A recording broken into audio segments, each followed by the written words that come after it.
الله نزل أحسن الحديث كتابا متشابها مثانية تقشعر منه جلود الذين يخشون ربهم. Assalamu alaikum wa rahmatullahi wa barakatuh. ¿Cómo vive el ayuno en Hispanoamérica? Ese es nuestro tema de hoy con nuestro invitado especial, el imam Emerson Bukele. Y como ustedes saben, el ayuno al principio fue prescrito como algo Ashura o el día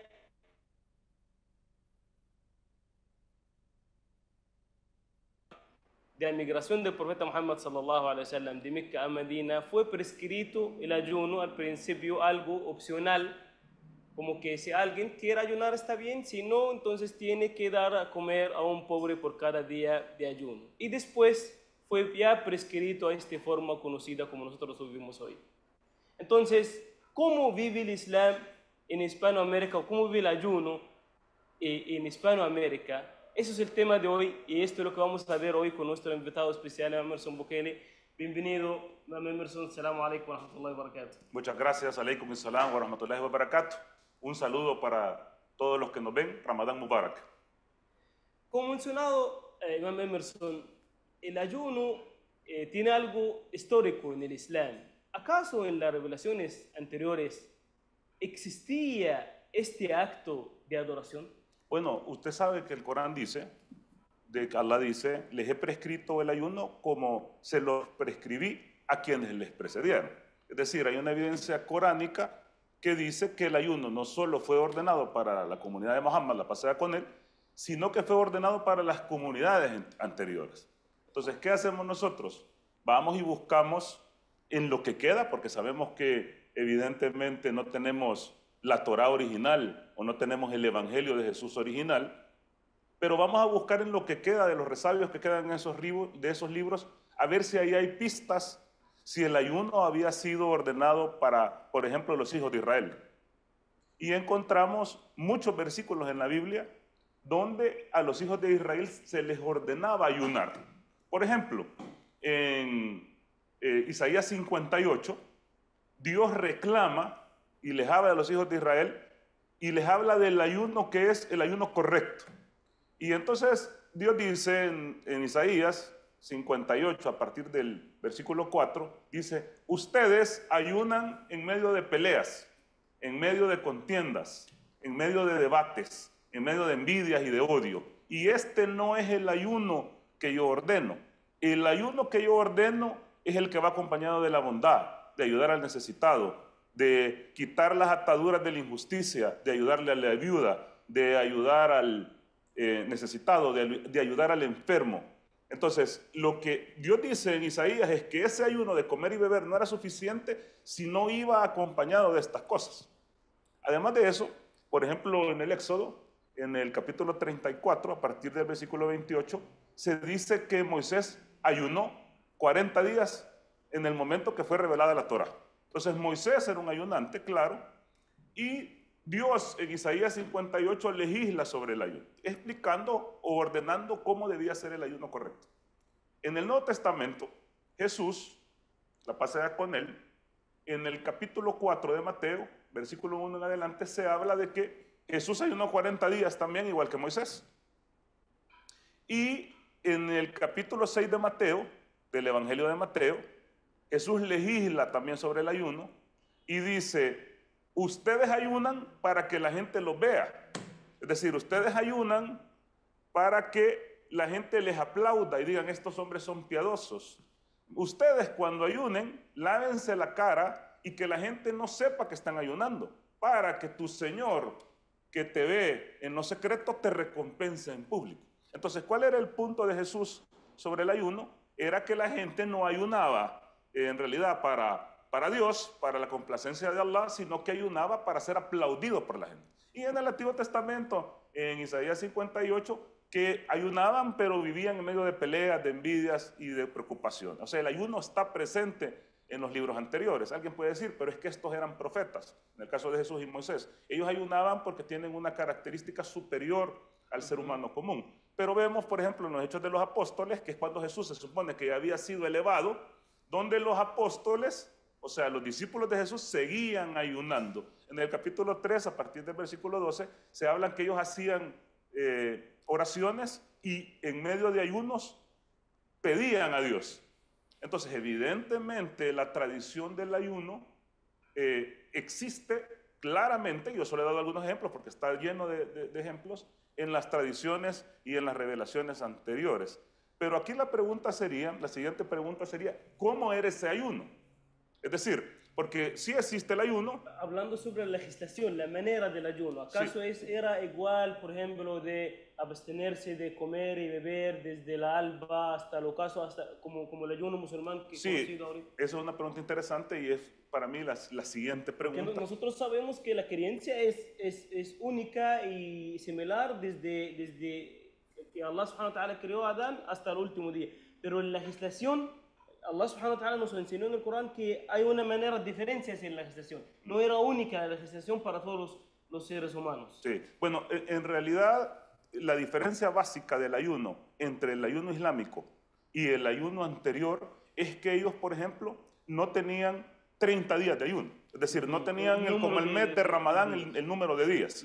Y en el caso del Yom Kippur, lo que pasa es que no sabemos si en realidad esta práctica fue cambiando con el tiempo, pero la práctica judía del Yom Kippur es que ayunan de la puesta del sol a la puesta del sol.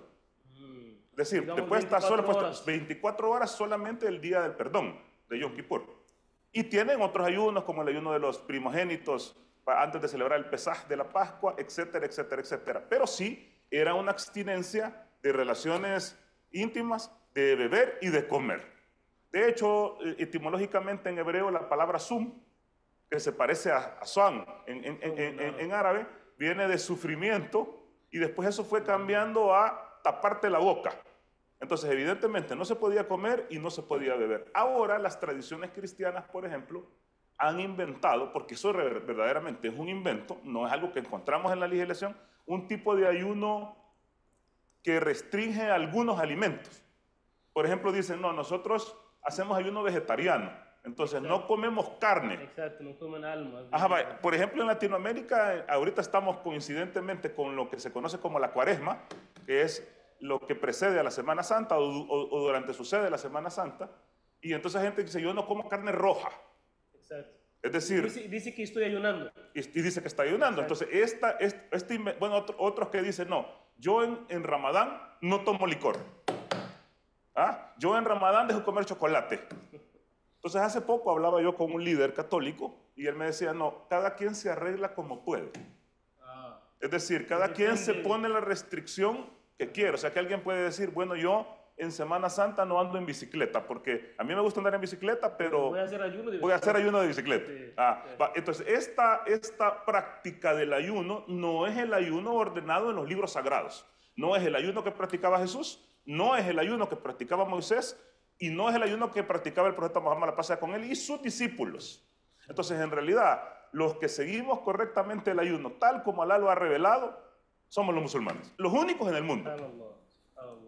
Y esto aclara más que los musulmanes son realmente los verdaderos seguidores de todos los profetas y mensajeros. Claro, nosotros somos más cristianos que los cristianos, porque si cristiano significa aquel que sigue a Jesús, los musulmanes somos más cristianos que los cristianos porque nosotros seguimos a Jesús. No solamente en el tema del ayuno, en el tema de la adoración, en el tema cómo rezaba poniendo la cabeza en el suelo, en el tema cómo veía a todos que no había diferencia de razas y el prójimo es cualquiera, incluyendo el samaritano, el que no es samaritano. Entonces, nosotros seguimos la tradición de todos los profetas. Por supuesto que hay que entender que el Corán es la última revelación a la humanidad, es para toda la humanidad y es la revelación perfeccionada. Pero la esencia general en cuanto a todos los temas y en las instituciones de adoración es igual en todos los profetas, incluyendo el ayuno. Alhamdulillah, alhamdulillah. Gracias a Dios por la bendición del Islam, Sí. por la bendición del monoteísmo. Alhamdulillah. Hablando acerca de eso, Imam Emerson, el nuevo musulmán en Hispanoamérica, si él entendiera eso, creo que va a ser más fácil la práctica del ayuno para él, porque a veces él se siente que él está haciendo algo extraño, que su familia lo ve algo que extraño. ¿Qué estás haciendo? Sí. Como que algo él inventado. Claro. Entonces, queremos hablar en detalle acerca de eso. ¿Cómo el nuevo musulmán que vive en Hispanoamérica puede practicar el ayuno con esa tranquilidad, con ese entendimiento? Bueno, yo creo que uno de los retos más grandes que tenemos en Latinoamérica, en Hispanoamérica en general, es que la mayoría de musulmanes evidentemente vienen de una cultura cristiana, incluso si no son practicantes, pero todo está arraigado en un andamiaje cristiano. Entonces, cuando empiezan a conocer el Islam y empiezan a conocer la forma del Islam, no solamente el ayuno, todos los actos de adoración, incluyendo el zakat, incluyendo el salat. Entonces, venir, por ejemplo, a un lugar y quitarse los zapatos. Entonces, empieza a sentir como resquemor y dice, ¿por qué? Si yo voy a la iglesia como quiero, ¿ah? Los zapatos pueden tener lo que sea en la suela, incluso excremento de animal, pero yo entro. ¿Por qué aquí quieres que me quite los zapatos? De ahí la manera como rezamos, ¿ah? Cómo nos inclinamos, cómo nos ponemos la cabeza en el suelo, cómo estamos en silencio, cómo nos conectamos con Dios. También parece complicado porque tanto la iglesia católica como protestante tienen diferentes maneras de orar, bailan, saltan, aplauden dentro de los lugares, hay estatuas alrededor. Entonces las mezquitas son raras para el latinoamericano. Algo muy diferente. Claro, y el ayuno, por ejemplo, el nuevo musulmán se topa con el problema que los familiares empiezan a decirle, cristianos también, ¿qué estás haciendo? Exacto. Y esa locura, ¿cómo vas a creer que vas a aguantar hambre, niño? ¿Te vas a morir? ¿Cómo vas a creer? Porque ellos no están acostumbrados. Pero el musulmán debe buscar en los libros anteriores y entender que esta gente no está siguiendo la línea de los profetas, ni de Jesús, ni de Moisés, ni de David, ni de Salomón, ni de Abraham. ¿Ah? Porque todas estas personas, además de ser ayunantes, oraban, por ejemplo, poniendo la cabeza en el suelo. Oraban, por ejemplo, haciendo ablución antes de entrar al lugar de oración. No se quitaban los zapatos, incluso hay muchos versículos donde a la hora de orar se quitaban las sandalias porque estaban en tierra donde iban a adorar a Dios. Y todas estas costumbres que parecen raras eran el comportamiento de los profetas. Por ejemplo, si nosotros vamos a ver la historia de María, la pasa con ella, una de las mujeres más puras que ha habido y habrá, Allah la puso en nivel de los profetas. Y esta mujer, ¿cómo se vestía? O sea, si vemos a una mujer occidental cristiana en minifalda, con el pelo parado, con escote, o una mujer musulmana con su hijab, y ponemos a cómo vivía María, parece más a los musulmanes. Claro, claro. Entonces, en realidad, nosotros estamos volviendo a las revelaciones originales y el musulmán nuevo tiene que entender y sentirse que está en el camino correcto, incluso si tiene resistencia por parte de la gente. Y creo yo que el musulmán que puede tener este conocimiento, creo que el musulmán nuevo debe de tener este conocimiento, ir donde sus familiares y decirle, tú estás criticando la práctica de Jesús, tú estás criticando la práctica de Moisés, tú estás practicando la práctica de los discípulos de Jesús, tú estás criticando lo que ellos hacían y yo estoy siguiéndolos a ellos. Por lo menos en un momento los van a hacer reflexionar. Esto muestra también la importancia de entender las religiones comparadas, especialmente en los países donde vivimos, donde la mayoría son cristianos, no solamente para entender la religión de ellos, sino que también para defender nuestra religión y para defender la verdad. Claro, para mí un predicador, un daya, en que trabaja en Latinoamérica, para todos. Para todos, no puede no saber un poco de las religiones anteriores. No puede. Porque ¿cómo va a ir donde la gente a hablar? De hecho, hay unos versos en el Corán cuando Alá revela algo y Alá le dice al profeta Muhammad, la pasa con él, Alá glorificado sea, le dice, si tienes duda, pregúntele a la gente del libro. Es decir, él estaba revelando algo, una historia, y le decía, pregúnteles para que veas que esto que te estoy revelando, ellos los tienen en sus libros y los tienen en su tradición. Es, claro. Entonces, ¿cuál es la cuestión? El predicador musulmán en Latinoamérica debe conocer los libros anteriores. ¿Por qué? Porque todo lo que nosotros hacemos Absolutamente todo se encuentra ahí, incluso en esos libros manoseados, porque hay que entender que no tenemos el original, pero la esencia está empezando del Tauhid, siguiendo con la oración, en situaciones como se encuentra, deben saber, porque la gente cuando uno dice, el profeta Mohammed dijo, la pasa con él, al que no es musulmán, dijo, dice, a mí qué me importa, yo no lo conozco, pero el Corán dice, y a mí qué me importa el Corán, pero cuando uno va y dice, Jesús dijo, abre a la mente. por lo menos hay gente que está cerrada, la ha sellado sus corazones, ni usted lo que le diga no va a abrir, pero sí hay un buen porcentaje que reflexiona. O por lo menos va a pensar en la duda. Va a pensar, por lo menos va a ser como el caso de la gente de Ibrahim cuando destruye los ídolos, que se quedó un momento reflexionando. Exactamente. Entonces creo que sí, porque hay evidencia clara de esto. Muy bien, Imam Emerson. Particularmente en El Salvador, para la gente, usted es el imam de la Comunidad Islámica Hispanoamericana, imam del Centro Islámico Árabe Salvadoreño. En El Salvador, ¿cómo es la historia del ayuno? ¿Cómo empezó el ayuno en El Salvador? Bueno, ¿Puede contarnos un poco acerca de la historia de Ramadán y el ayuno en El Salvador? Sí, claro. Mire, yo tengo un montón de historias que no dejan de darme risa, porque nosotros vivimos el Islam en El Salvador muy diferente a los países de Latinoamérica. No teníamos, como lo he dicho en otras entrevistas, en otras ocasiones, una inmigración musulmana, ni de árabes, ni de pakistaníes, ni de hindús. De hecho, mi familia que venía de Palestina era cristiana ortodoxa, entonces nosotros empezamos de Islam de cero. Y abrimos una mezquita de cero. Entonces, evidentemente, fuimos aprendiendo juntos cómo era todo esto. No había mucha gente de conocimiento, sinceramente mi papá había leído mucho, era un hombre sabio en muchas cosas, pero en el conocimiento islámico tenemos que aceptar que no teníamos gente que nos guiara. Y ni teníamos acceso como ahora a podcasts, internet, YouTube, español. Entonces era bien difícil conseguir libros, entonces empezamos. Entonces me acuerdo que en los primeros años la primera cosa es que se les había metido que nosotros teníamos que hacer el sujoor con dátiles. ¿Ah? Solo con dátiles tiene que ser. Dátiles con agua porque no perdíamos la bendición. Entonces, ¿de dónde demonios conseguimos dátiles? Aquí no se siembran los dátiles. Y en el supermercado el kilo vale $20. ¿Ah? Entonces, ¿qué vamos a hacer? No, que vamos a perder la bendición, porque el profeta, tenían estos ensabanados que vienen así a decir, el profeta lo hacía con dátiles y entonces tenés que hacerlo con dátiles. Porque él es lo primero que hacía y también en el iftar tenemos que romper con agua y con dátiles. Entonces, había una discusión en cuanto a esto, porque éramos principiantes en cuanto al Islam aquí. Yo era un niño.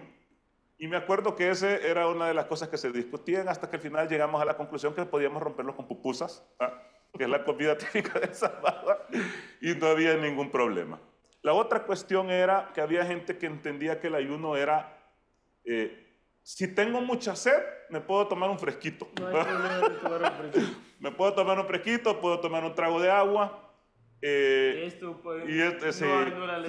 claro. Y también habían casos de gente que era extrema. Y hubo alguien, me acuerdo, que se le olvidó de que estaba ayunando. Entonces agarró la botella de agua, se tomó un trago. No sabíamos la tradición profética que da permiso a la gente que se le olvidó, no rompe el ayuno porque la intención está conectada, pero en ese tiempo, le cuento. Y entonces estaba desesperado llorando porque había perdido la bendición de romper el ayuno porque se le olvidó.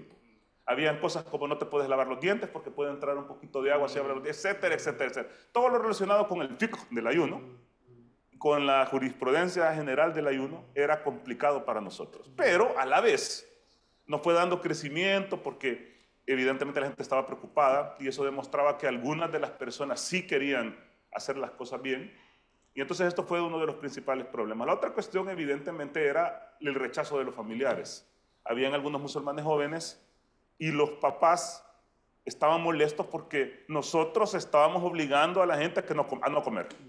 Entonces llegaban algunos padres de familia enojados a la mezquita diciendo, bueno, ¿y ustedes por qué quieren que mi hijo aguante hambre? Entonces, estas dos cosas fueron complicadas al principio, pero a medida fuimos creciendo y a medida las comunidades en El Salvador fueron, ahora tenemos un Ramadán, usted lo ha vivido también aquí en El Salvador, maravilloso. La gente está esperando el Ramadán. O sea, antes era, ay, ya viene Ramadán, me va a costar, tengo que aguantar hambre, es duro, ni modo, voy a tener que ver cómo hago. Hoy la gente está esperando el Ramadán. Entonces la gente está deseosa del Ramadán y hemos creado, alhamdulillah, gracias a su ayuda y su misericordia, una comunidad que vive el Ramadán como una celebración. Y eso también es lo hermoso de los musulmanes en el mundo, y es que nosotros vivimos las celebraciones religiosas, las vivimos en la adoración a Allah. Mucha gente en las celebraciones religiosas lo que hace es ir a la playa, más en Latinoamérica, a tomar licor, a fornicar, a hacer celebrando algo religioso contrario a las órdenes del Altísimo. Nosotros celebramos en lo permitido, nos unimos, hacemos el iftar juntos, nuestras familias, nuestros niños están ya entendiendo que el Ramadán es mejor que la Navidad en estas tierras, que hay más días, más fiestas, regalos. Así que alhamdulillah. ¿Cómo lograron eso en Salvador? Déjame preguntarle a la gente que están viendo ahorita. Puede pensar, ¿cómo yo puedo hacer para convertir Ramadán en mi comunidad como Ramadán en El Salvador? ¿Cuáles son los medios? Bueno, yo creo que una de las cosas que nos ayudó, yo tengo que decirlo, es que no tuvimos inmigración extranjera aquí. No tuvimos inmigración de gente que venía a hacer dinero. ¿Ah? No es lo mismo una inmigración que se hace por la causa de Allah, es decir, las personas que dejan su familia y dicen, yo voy a hacer dawa, sino que una inmigración de gente que dice, yo voy a hacer dinero. Entonces las mezquitas se volvieron mezquitas cerradas para esta gente y los conversos. No solamente hacer dinero, a la vez yo voy a controlar la mezquita y yo voy a hacer fatwa. Porque no está reconociendo que yo estoy comerciante. Sí, no, yo tengo claro, no solamente voy a hacer dinero, sino que ese centro de oración lo voy a controlar yo a mi manera. De hecho, podría ser que los latinos son molestos. Podría ser en algunos casos porque, bueno, están viendo a las mujeres, vienen a llevarse la comida, etcétera, no me gusta, les huelen mal los pies, bla, bla, bla, no los quiero aquí. Puede ser. Entonces nosotros tuvimos la ventaja de que no tuvimos eso. Yo le estoy comentando cómo fuimos nosotros aprendiendo poco a poco. Y la otra cuestión que es buena que nosotros incluimos a las familias, que eso es muy importante, porque si tenemos solamente un miembro de la familia, ya sea el esposo o la esposa o un hijo, que se convierte al Islam, pero no invitamos a la familia, es complicado porque vivir el Islam en soledad es complicado. Y nosotros somos seres sociales, Allah nos ordena hacer comunidades, muchos actos de oración se hacen mejor en comunidad, tienen más recompensa en comunidad, entonces nosotros estamos llamados a la comunidad. Entonces es importante que los centros islámicos creen este ambiente en las mezquitas, donde las familias puedan llegar, incluso las familias que no son musulmanas. Es decir, vengan a compartir el iftar con nosotros. Vengan y poner mesas y que ellos vivan esa convivencia. Esa convivencia es fundamental. Ese es para mí el primer paso.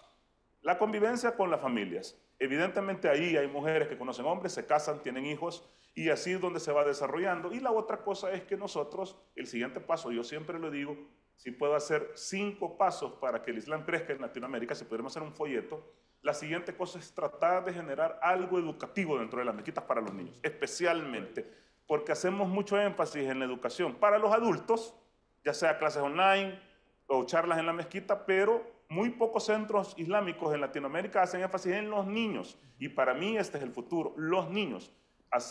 Si no tenemos la capacidad para hacer una escuela grande, una madrasa grande, por lo menos dentro de la mezquita, un programa para educación. Claro, porque los niños empiezan a vivir esto desde niños, el Ramadán, el iftar, empiezan a conectarse con esa tradición e instruye al niño a tu camino y cuando crezca nunca se va a apartar de él, porque va a estar en su corazón y en su vida. Eso puede ser pasos para convertir Ramadán como algo que uno va a sufrir o uno no lo aguanta, a algo que lo va a disfrutar y lo va a convertir su vida. Bueno, yo lo he vivido en carne propia. Yo empecé a ayunar cuando tenía 12 años y al principio el ayuno era sufrimiento. Claro, no tomaba agua. ¿Y por qué? Y con la boca seca y quiero jugar fútbol. Porque no tenía compañía. No nada, pero cuando ya tenés tus compañeros, vamos a ayunar. ¿Quién aguanta? Vos lograste el ayuno, tu papá te felicita, wow, hijo, ayunaste, premios. Te doy un premio, te doy un regalo, vamos a comer, tenemos fiesta, va a venir la familia. El latinoamericano tiene muchos retos aquí porque hay que aceptar que los musulmanes en los países musulmanes tienen ventajas. Por ejemplo, la sociedad vive el Ramadán, cierran los negocios en el día, o sea, los restaurantes no están abiertos en algunos países y en otros hay musulmanes criticando los restaurantes. Por ejemplo, vi el caso de Turquía, donde algunos chefs iban a los restaurantes a criticar que tenían abiertos los restaurantes. Hay una crítica social para el que está comiendo. Y todo el ambiente te ayuda Claro. a practicar el ayuno. Los colegios abren más tarde, hay vacaciones. Exacto. En cambio, en Latinoamérica no tenemos esas ventajas, tenemos más complicaciones.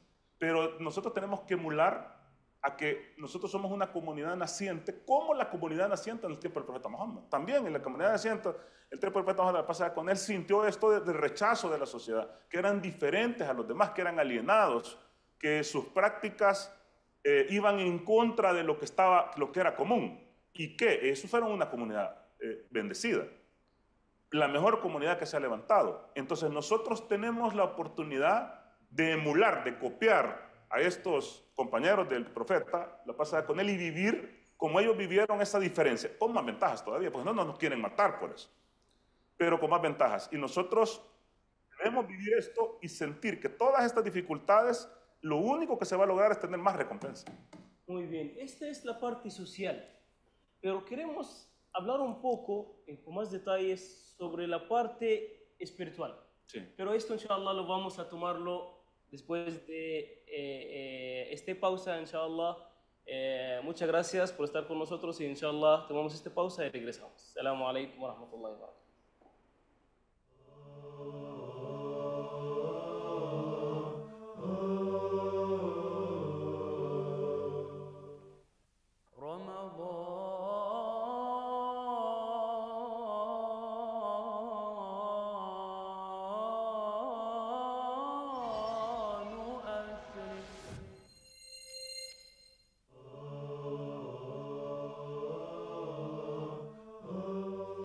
Fresquito necesito. Assalamu alaikum wa rahmatullahi wa barakatuh. Regresamos con ustedes, hermanos y hermanas, y con nosotros el imam Emerson Bukele. Y tenemos una llamada, la hermana Mirna de El Salvador. Assalamu alaikum. Wa alaikum salam, Sheikh. Adelante, hermana Mirna, ¿cuál es su pregunta? Bueno, en primer lugar, felicitarles y agradecerles por este espacio que nos regalan en este bendito mes. Y escuchándolos a ustedes, me interesa muchísimo que nos ayuden un poquito más con nuestros hijos. Nosotros acá en Latinoamérica, pues tenemos un buen número de niños que, alhamdulillah, han hecho shahada. Algunos de ellos es su primer año como musulmanes o tal vez su segundo año. Y en este mes, algunos de ellos se les complica. Yo quisiera escuchar de ustedes qué consejos, qué tips ustedes nos pueden dar para que nosotros podamos ayudar a nuestros niños como madres y también en nuestras escuelas. Muy bien, muy bien. Muy bien, gracias, muchas gracias. Hermana Mirna nos pregunta, Emerson, acerca de cómo usted puede darnos algunos consejos a todas las madres musulmanas en América Latina para tratar con los hijos en Ramadán, como algunos tips para que los niños puedan vivir el Ramadán y puedan practicar el ayuno con la mejor manera. Bueno, yo creo que las madres musulmanas, latinoamericanas, es decir, aquellas madres que aceptaron el Islam, primero tienen la ventaja de que aquí los hijos siguen la religión de la mamá.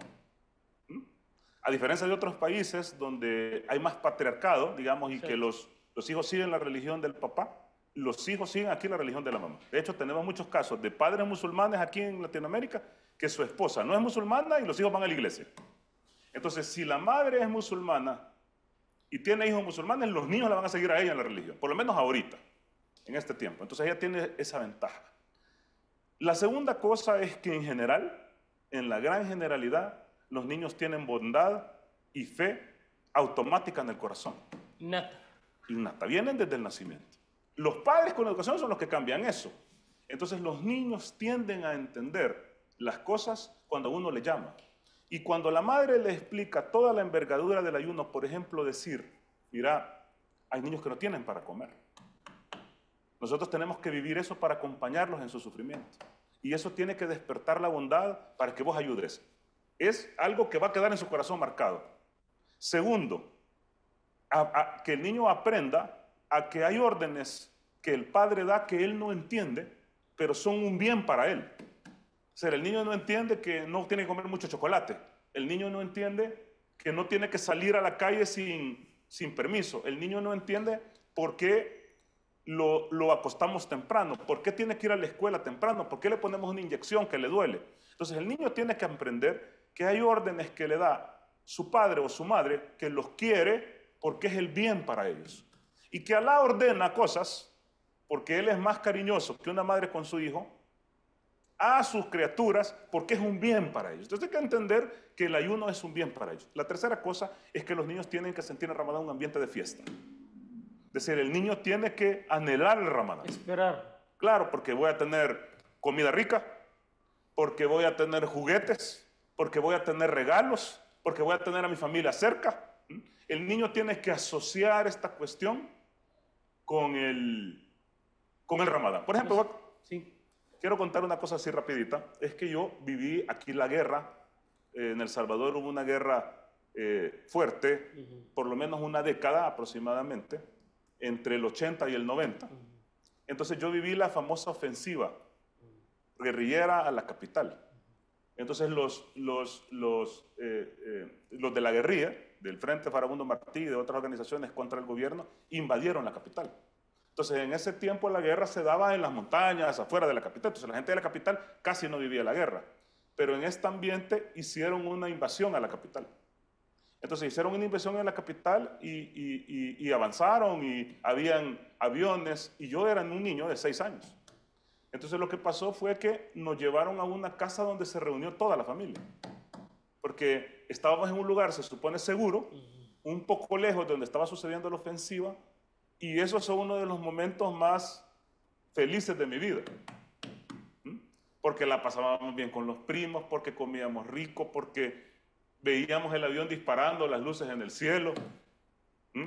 Entonces, una situación de caos en el país, para mí como niño se convirtió en una buena experiencia que todavía recuerdo. Por eso es que a mí me gustan medio las catástrofes, quizás. Entonces, la conexión con el niño, con lo que se vive y la convivencia puede ser increíble. Entonces, el niño, aunque tenga que hacer un ayuno, por ejemplo, en Ramadán, el niño que ya puede ayunar y que tiene que ¿cómo se llama? De alguna manera esforzarse para poderlo cumplir. La fiesta del ayuno, la cercanía con la familia, los regalos, las luces, olvídese, puede ser una súper experiencia. Entonces, para mí, estas 3 cosas son fundamentales para formar a nuestros niños y que sientan el Ramadán como nosotros lo sentimos con la dulzura de la fe. Entonces es muy importante también para la familia ir a la mezquita, ir al centro islámico con los niños, porque este ambiente es difícil hacerlo solo en la casa.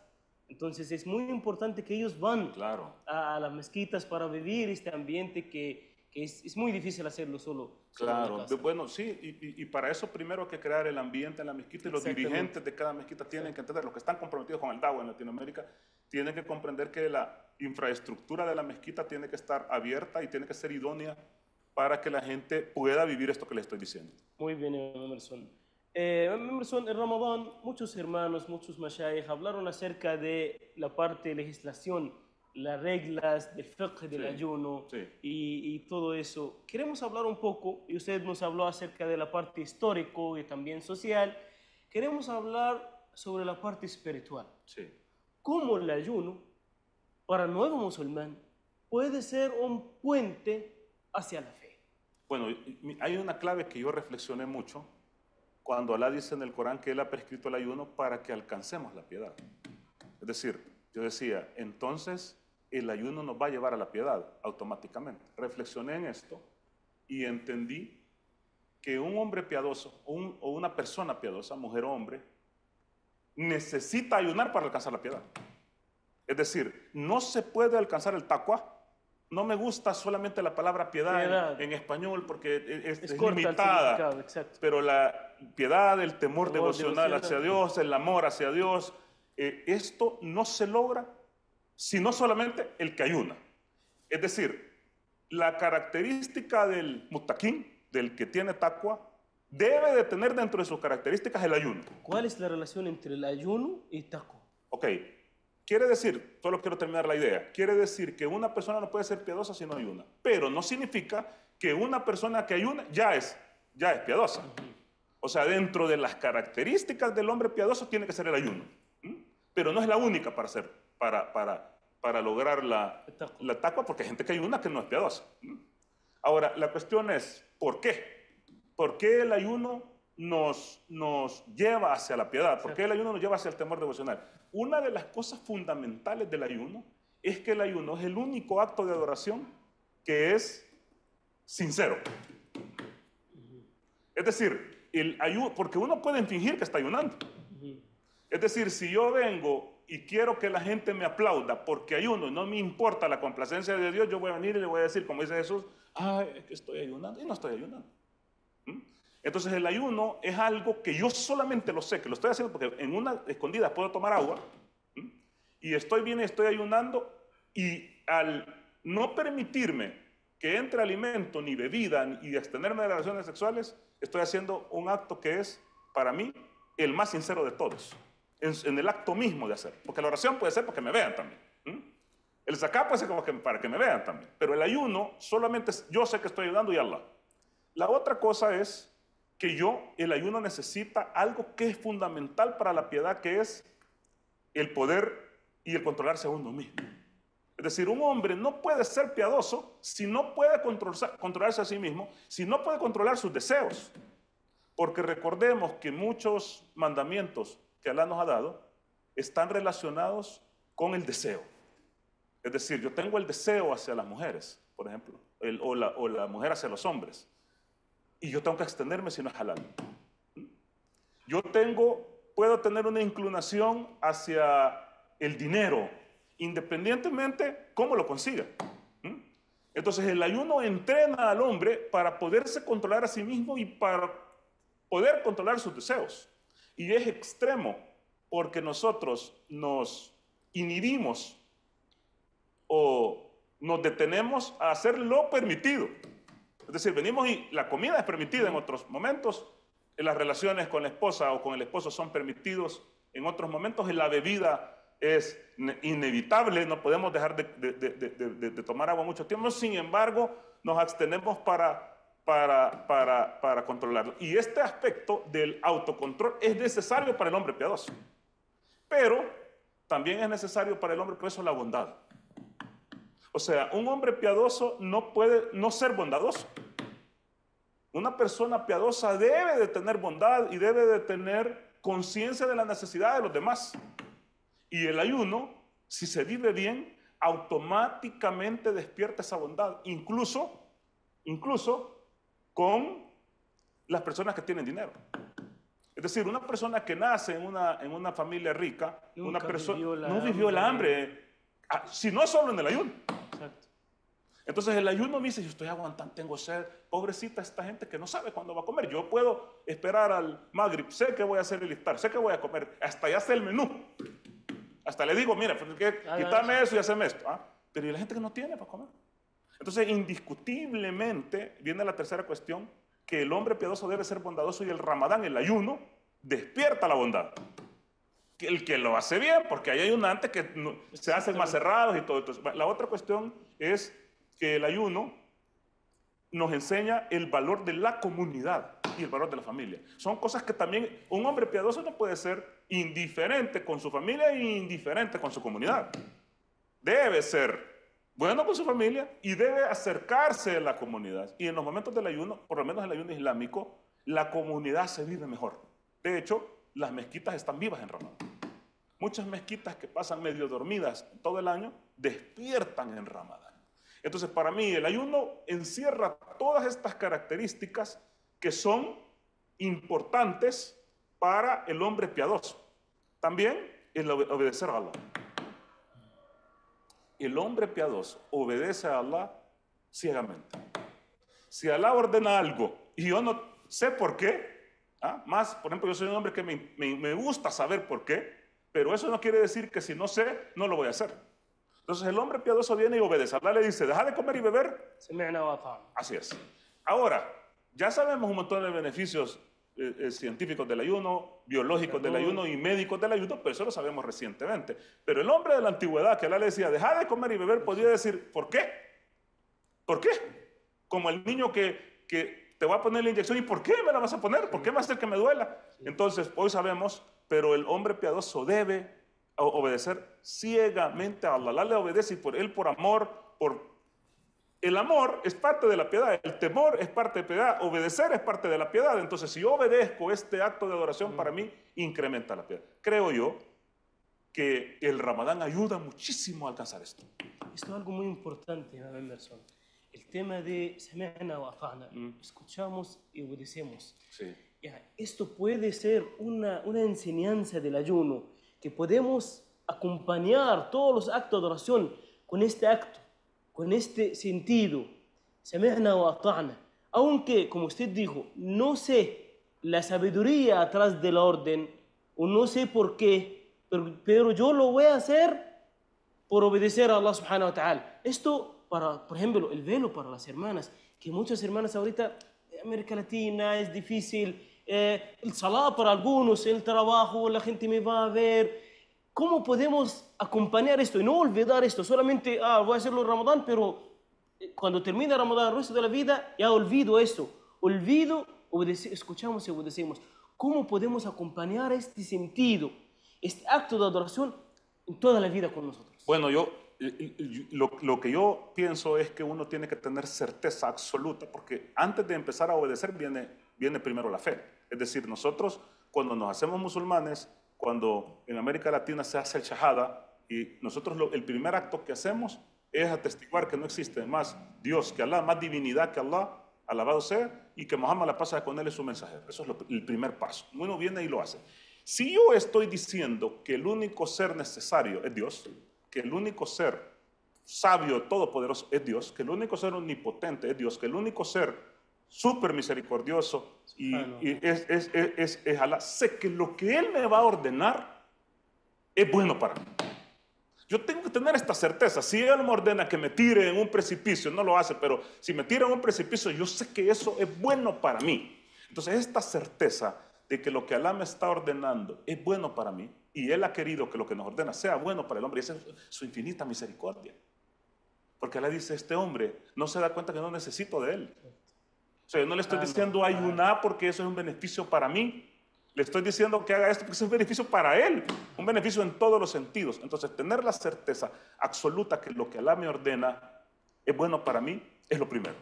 La segunda cosa es que yo lo he vivido en carne propia. Yo, por ejemplo, he visto aquí gente en El Salvador, mujeres que han puesto su velo. Han dicho, me voy a poner hijab.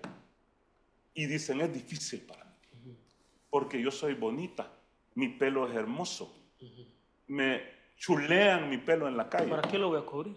Y tal vez lo único que tengo es el pelo y lo demás no me lo chulean, me chulean el pelo y el cabello, entonces me lo voy a cubrir.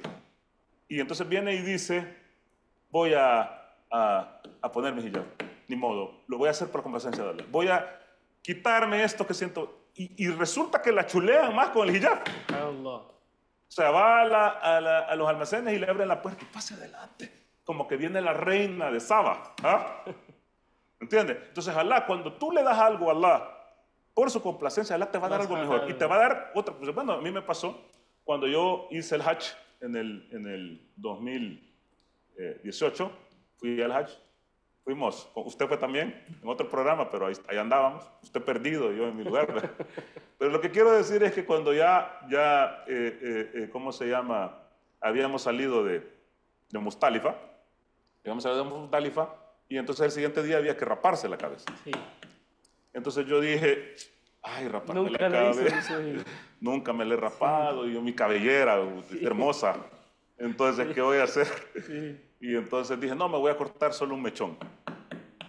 Voy a cortar solo un mechón porque en El Salvador hay pandilleros. Sí, entonces si llego van a decir que soy pandillero. Yo intenté justificar. Entonces, en la mañana estaba todo el mundo con la afeitadora afeitándose y dije, no, yo por Allah me voy a quitar eso. Voy a hacerlo por Allah. Voy a hacerlo por Allah, no importa, voy a hacerlo porque si Allah dice que se rape, yo me lo voy a rapar. Y me rapé la cabeza. Sí. Sin tristeza, pero asumiendo que me iba a ver feo. Sí. Pero por Dios, toda la gente me decía, qué bonita la cabeza. O sea, gente que no conocía a Charles me tocaba la cabeza. Me acuerdo, un ruso me tocó y me dijo, qué bonita tu cabeza. Entonces, Allah te da algo mejor. Las mujeres con hijab son menos molestadas. y puede encontrar Más un mejor. bellas. Y el hombre que la busca es un hombre bueno. Exactamente. ¿Ah? Jazakallah khairan, Emerson. Oye, Tenemos una llamada del hermano Abdul de Ecuador. Salam alaikum, hermano. Walaikum assalam. Señor, mi pregunta es que ¿cómo aprovecho el Ramadán para la dava?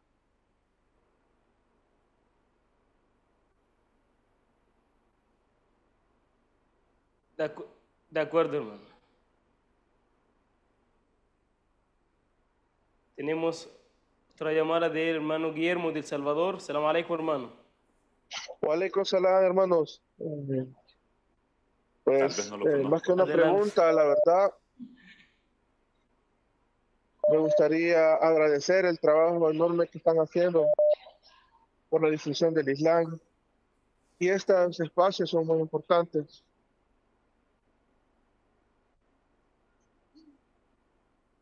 Muchas gracias, hermano Guillermo. Gracias. ¿Cuál es su pregunta, hermano? Solamente agradecerles, la verdad, y cómo se llama el esfuerzo que están haciendo por la difusión del Islam en Latinoamérica. Es muy importante también estos espacios donde se hace ver todo ese trabajo y la continuidad del mismo para que más personas se puedan sumar a ese trabajo, inshallah. Jazakallah la gente. Muchas gracias, hermano Guillermo. Jazakallah khair. Hermano Abdul de Ecuador pregunta acerca de cómo aprovechar el ayuno para la dama, la mujer musulmana. ¿Cómo puede aprovechar el mes de Ramadán? ¿Cómo puede aprovechar la mujer musulmana? Sí, la mujer musulmana, ¿cómo puede aprovechar el mes? Bueno, yo creo que los hombres y las mujeres pueden aprovechar el ayuno por igual, pero la mujer es un pilar fundamental para la familia. O sea, nosotros amamos a nuestra mamá, o sea, nosotros los musulmanes. Imagínense una mamá que está pendiente de Ramadán, que cocina en Ramadán, que comparte sus guisos con la gente que quiere en Ramadán. La mujer que insta a su esposo a que no desfallezca en las oraciones, que busque la noche del decreto, que busque la noche del decreto, Laylatul Qadr, porque eso es bueno para él, pero también para la familia. Claro que si el hombre es subido de posición, ella va a subir de posición. Y en Latinoamérica la mujer es parte importante en las mezquitas. Vamos a hablar acerca de noche del decreto, Sí. pero y el da'wah ¿está relacionado con Ramadán? Por supuesto que sí. ¿Cómo podemos aprovechar Ramadán para hacer más Bueno, da'wah? nosotros estamos aquí ahorita hablando en este espacio del mes de Ramadán y enseñándole a la gente que estamos siguiendo la tradición profética, por ejemplo, de Jesús, lo que decía al principio, o de Moisés, y que ellos deben de volver a esta tradición. Ha habido muchos casos, por lo menos en El Salvador, de gente que ha empezado a ayunar sin ser musulmán. Y el ayuno los ha llevado a hacer shahada. Por ejemplo, aquí tengo a mi contador, que ya hizo 7 días de ayuno. No es musulmán, es mormón, pero está viviendo ya la delicia del ayuno. Entonces, el ayuno puede ser, el momento del ayuno puede ser muy importante para la gente empezar a hablarle de esto que tiene que ver con las tradiciones proféticas, pero también los centros, las mezquitas, que más que oratorios, además de oratorios, de lugares de oración, tienen que ser centros del da'wah abiertos. ¿Ah? La gente ve esto raro, por ejemplo, ve las luces, ve la comida, ve la gente disfrutando y la gente se pregunta, ¿y eso qué es? Y es una gran oportunidad para nosotros para enseñarles el Islam, pero para compararlo también con las religiones anteriores, no las religiones anteriores, con las revelaciones anteriores. El ayuno es una orden preciosa de Allah, que es un beneficio en todos los sentidos dinámico para el ser humano. De acuerdo, tenemos una llamada de El Salvador. Salam alaikum. Hermano Carlos, salam alaikum. Walaikum salam. Adelante, hermano.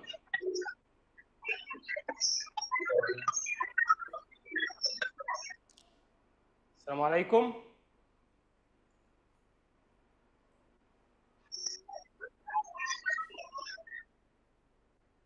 Se cortó la llamada.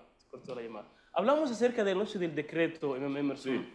Nosotros ya el jueves, pasado mañana, vamos a empezar las últimas 10 noches de Ramadán. Sí. Y yo sé que usted tiene una experiencia con con Laylat al-Qadr, con ese decreto, ¿qué nos puede aconsejar en ese sentido? ¿Cómo el musulmán nuevo que vive en Hispanoamérica, que es difícil para él hacer el i'tikaf, el trabajo y la familia, ¿cuál es su consejo para esta persona para que pueda aprovechar bien las últimas 10 noches de Ramadán? Bueno, usted sabe que yo tengo una experiencia muy linda con la Laylatul Qadr. Como yo comentaba, nosotros empezamos con una mezquita de la nada, no me quiero extender en eso, no tenemos mucho tiempo, pero en general nosotros al principio creíamos, cuando yo era un adolescente, no me había metido a estudiar nada del Islam, me había estudiado poquito del Islam, pero no había algo como las oportunidades que tenemos ahora. Entonces conseguimos ahí una información que Laylatul Qadr era el 27 de Ramadán. Entonces nosotros dijimos, bueno, vamos a hacer cada 27 de Ramadán, vamos a quedarnos en la mezquita, vamos a hacer el itikaf. Después leímos de que la noche del decreto estaba escondida en los días impares del Ramadán. Entonces nos empezamos a quedar en las noches impares del Ramadán, es decir, 21, 23, 25, 27 y 29. Pero después nos llegó el informe que la noche del decreto estaba dentro de los últimos 10 días. Entonces, a partir del 2004, nosotros decidimos abrir las mezquitas, o sea, hace 20 años, más de 20 años, 21 años, para las últimas 10 noches de Ramadán. Y eso cambió mi vida increíblemente. O sea, desde ese momento que yo decidí, bueno, que decidimos todos, los hermanos, ir a la mezquita y aprovechar las noches del decreto, mi vida cambió en todos los sentidos positivamente. O sea, del cielo a la tierra. Y claro, Alá dice en el Corán, esta noche es mejor que 1000 meses. O sea, dice, esta noche, la noche del decreto es mejor que 1000 meses. Mejor que una vida humana de 83 años. Entonces, usted tiene 10 Laylatul Qadr en su vida que logró pescar. 830 años, si hablamos de matemáticas, no es tan así, pero si hablamos de matemáticas, un siglo, un milenio, comparado con alguien que no busca la noche del decreto, que no la encuentra. Entonces, para mí es del cielo a la tierra. Imagínese hacerlo 40, 50 años, no va a haber ni siquiera comparación. Entonces, si a mí me preguntan, mire, es que yo tengo dificultad en el trabajo, yo lo que les digo es, no me siento cómodo dormir en la mezquita, quiero dormir en mi cama. Yo les digo, lo único que les digo es el mejor negocio de la vida. De la vida. ¿Ah? Cuando uno ya es musulmán, es encontrar la noche del decreto. Entonces habría que dejar todo, el trabajo. Ay, si mi jefe se enoja, pues que se enoje. Pero yo me voy porque yo quiero pescar esta noche. No la voy a perder por algo tan estúpido como algo pequeño de una vida mundanal. Sí, el Laylatul Qadr vale una vida mundanal. Entonces, ¿por qué voy a perderla? Yo voy a ir y me voy a esforzar. Y claro, cualquier latinoamericano, si usted le dice, mira, si venís 10 días aquí, te paras ahí te paras y no te moves desde la puesta del sol hasta el alba. Y a partir de las 3 de la tarde empezás a saltar con un pie. Y te voy a dar $10,000, dígame quién no lo hace. $10,000. Yo conozco a algunos que lo hacen por menos. Entonces, si vamos a hacer ese esfuerzo por $10,000 pinches dólares, aquí no es mala palabra en El Salvador, en México creo que sí. Pero bueno, si voy a hacer, ¿cómo se llama? A hacer eso por $10,000, ¿cómo no lo voy a hacer por una vida de bendiciones? Entonces yo cuando me dicen, yo voy a empezar a aconsejar, mire hermano, no quiero, porque el consejo para mí es, deje lo que tengan que hacer. Vea cómo hace, pida vacaciones en el trabajo, auséntese, cualquier cosa, pero no pierda la bendición de Laylatul Qadr. Uno puede decir, pero yo no entiendo árabe y voy a la mezquita y allá el sheikh recita mucho en el salah, en el tarawih o después en Qiyam al-Layl y yo no entiendo árabe. ¿Qué hago? ¿Cómo disfruto? Toda la cuestión es voluntad. Porque, por ejemplo, cuando yo era un niño y llegaban los sheikhs que ya venían de afuera y llegaban especialmente para Ramadán. O sea, venían y decían, vamos a terminar el Corán. Y se ponían allá y se tiraban un tarawí de 3 horas. O sea, aquí salimos en carroza a la par de esos tiempos. Yo iba donde el sheikh y le decía, ¿qué sura leíste? ¿Qué sura leíste hoy? Y entonces él me decía tal, y yo iba a leerla. Para conectarse. Claro. Y eso me llevó, en el paso de los años, a e ir aprendiendo árabe e ir entendiendo lo que el Corán decía. La otra cuestión es, que es importantísimo, es que el itikaf no solamente es el momento de hacer el tahajjud, que puede dar 1 hora y 1 hora y media. El itikaf en la mezquita es desde el Maghrib hasta el alba, hasta el Fajr. Yo tengo un montón de tiempo ahí para hacer mis oraciones, para hacer mis súplicas en el idioma original. Mi papá decía algo bonito, a mí me gustaba, y nosotros aprendimos en Latinoamérica a hacer esto, y él decía, después de cada rakatén que se hace en el tarawih, o en cualquier oración, cuando terminas la oración y haces las salutaciones, pensá que el cielo está más abierto, y que Alá te va a escuchar más, y pedí en tu idioma. El que diga que no se conecta porque no sabe lo que está diciendo, no sabe cómo hacer las cosas. Puede leer el Corán en español, puede hacer charlitas ahí con los hermanos discutiendo leyes del Corán, puede hacer súplicas en su idioma, y solo la hora o hora y media que va a rezar el tahajjud un ratito o el tarawih con la gente es la hora que lo va a hacer en árabe. Y puede, por supuesto, preguntar qué es lo que está diciendo, y puede, por supuesto, ir a leerlo para conectarse. Muchas gracias, señor Zunia. Nos pasamos por el tiempo. Yo quería agradecerle mucho por sus enseñanzas y por sus reflexiones. Que Allah le recompensa por su esfuerzo, por su conocimiento y por su tiempo, y que Allah subhanahu wa ta'ala le multiplique. Y ahí, hermanos, vamos a terminar el programa de este día. Muchas gracias por su tiempo. Que Allah les recompensa a todos. قولوا قولي هذا واستغفر الله العظيم لي ولكم. Digo sus palabras y pido perdón a Allah por todos nosotros. Assalamu alaikum wa rahmatullahi wa barakatuh. الله نزل أحسن الحديث كتابا متشابها مثانية تقشعر منه جلود